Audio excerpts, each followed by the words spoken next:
नमस्कार दोस्तों मेरा नाम शुभेंदु है।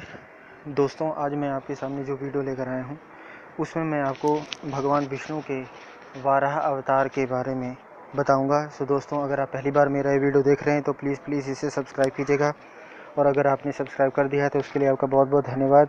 और कमेंट करके ज़रूर बताइएगा कि आपको मेरा ये वीडियो कैसे लगा, और अगर आपको वीडियो पसंद आए तो लाइक और शेयर भी अवश्य कीजिएगा। सो दोस्तों अब मैं आपको भगवान विष्णु के वाराह अवतार के बारे में बताता हूँ। तो दोस्तों पूर्व काल में हिरण्याक्ष नामक दैत्य असुरों का राजा था। वह देवताओं को जीतकर स्वर्ग में रहने लगा। देवताओं ने भगवान विष्णु के पास जाकर उनकी स्तुति की। तब उन्होंने यज्ञवाराह रूप धारण किया और देवताओं के लिए कंटक रूप उस दानव को दैत्यों सहित मारकर धर्म एवं देवताओं की आदि की रक्षा की। दोस्तों वो हिरण्याक्ष नाम का जो असुर था वो पृथ्वी को भी पाताल लोक में ले गया था। सो आप तो जानते ही हैं प्रभु अनंत है, उनकी लीलाएं अनंत हैं, उनकी कथाएं अनंत हैं, और वो अपने भक्तों की रक्षा करने के लिए हमेशा तत्पर रहते हैं। सो भगवान वाराह जो थे पाताल में गए, और जब वो पाताल में गए तो पृथ्वी ने वाराह भगवान से कहा कि प्रभु आप सर्वभूत स्वरूप परमात्मा हैं, आपको बारंबार नमस्कार है, आप इस पाताल लोक से मेरा उद्धार कीजिए। पूर्व काल में मैं आपसे ही उत्पन्न हुई थी। परमात्मन आपको नमस्कार है, आप सबके अंतर्यामी हैं, आपको प्रणाम है, और आप व्यक्त आपके ही प्रधान और व्यक्त आपके ही स्वरूप हैं, काल भी आप ही हैं, और आपको नमस्कार है। प्रभु जगत की सृष्टि आदि के समय ही आप ही ब्रह्मा विष्णु और रुद्र रूप धारण करके संपूर्ण भूतों की उत्पत्ति पालन और संहार करते हैं। यद्यपि आप इन सब से परे हैं, मोक्ष पुरुष आपकी आराधना करके मुक्त हो ब्रह्म परमात्मा को प्राप्त हो गए हैं। भला आप वासुदेव की आराधना किए बिना कौन मोक्ष पा सकता है? जो मन से ग्रहण करने योग, नेत्र आदि इंद्रियों द्वारा अनुभव करने योग तथा बुद्धि के द्वारा विचारणीय है, वह सब आप ही का रूप है। नाथ आप ही मेरा उपादान और आप ही आधार हैं। आप ही ने मेरी सृष्टि की है तथा मैं आप ही की शरण में हूँ, इसलिए इस जगत के लोग मुझे माधवी कहते हैं।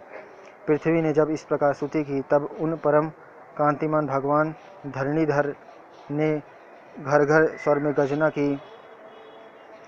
सामवेद ही उनकी इस ध्वनि के रूप में प्रकट हुआ। उनके नेत्र खिले हुए कमल के समान शोभा पा रहे थे तथा शरीर कमल के पत्ते के समान श्याम रंग का था।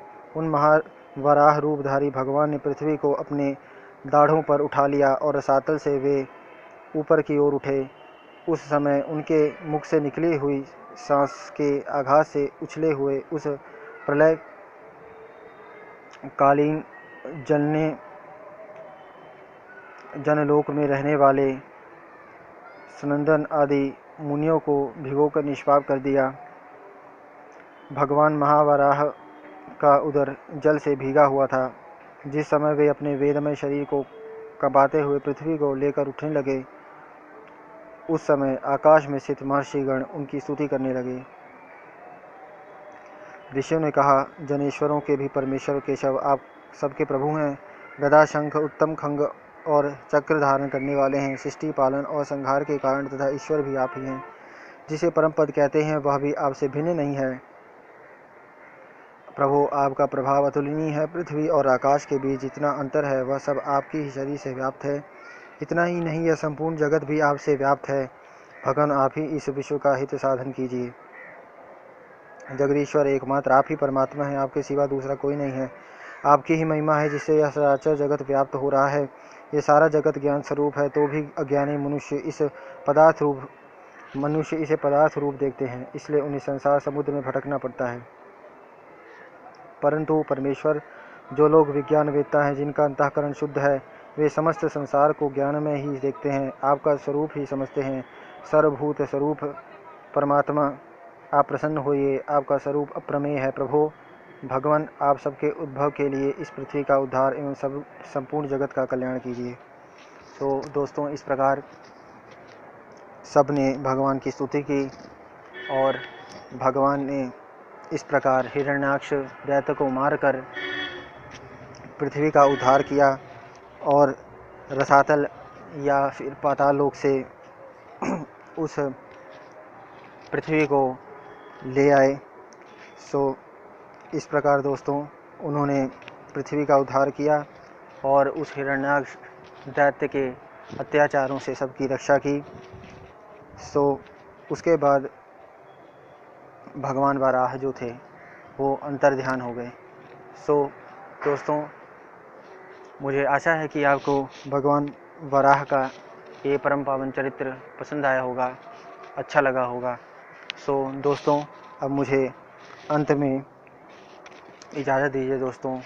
नमस्कार, जय गुरुदेव।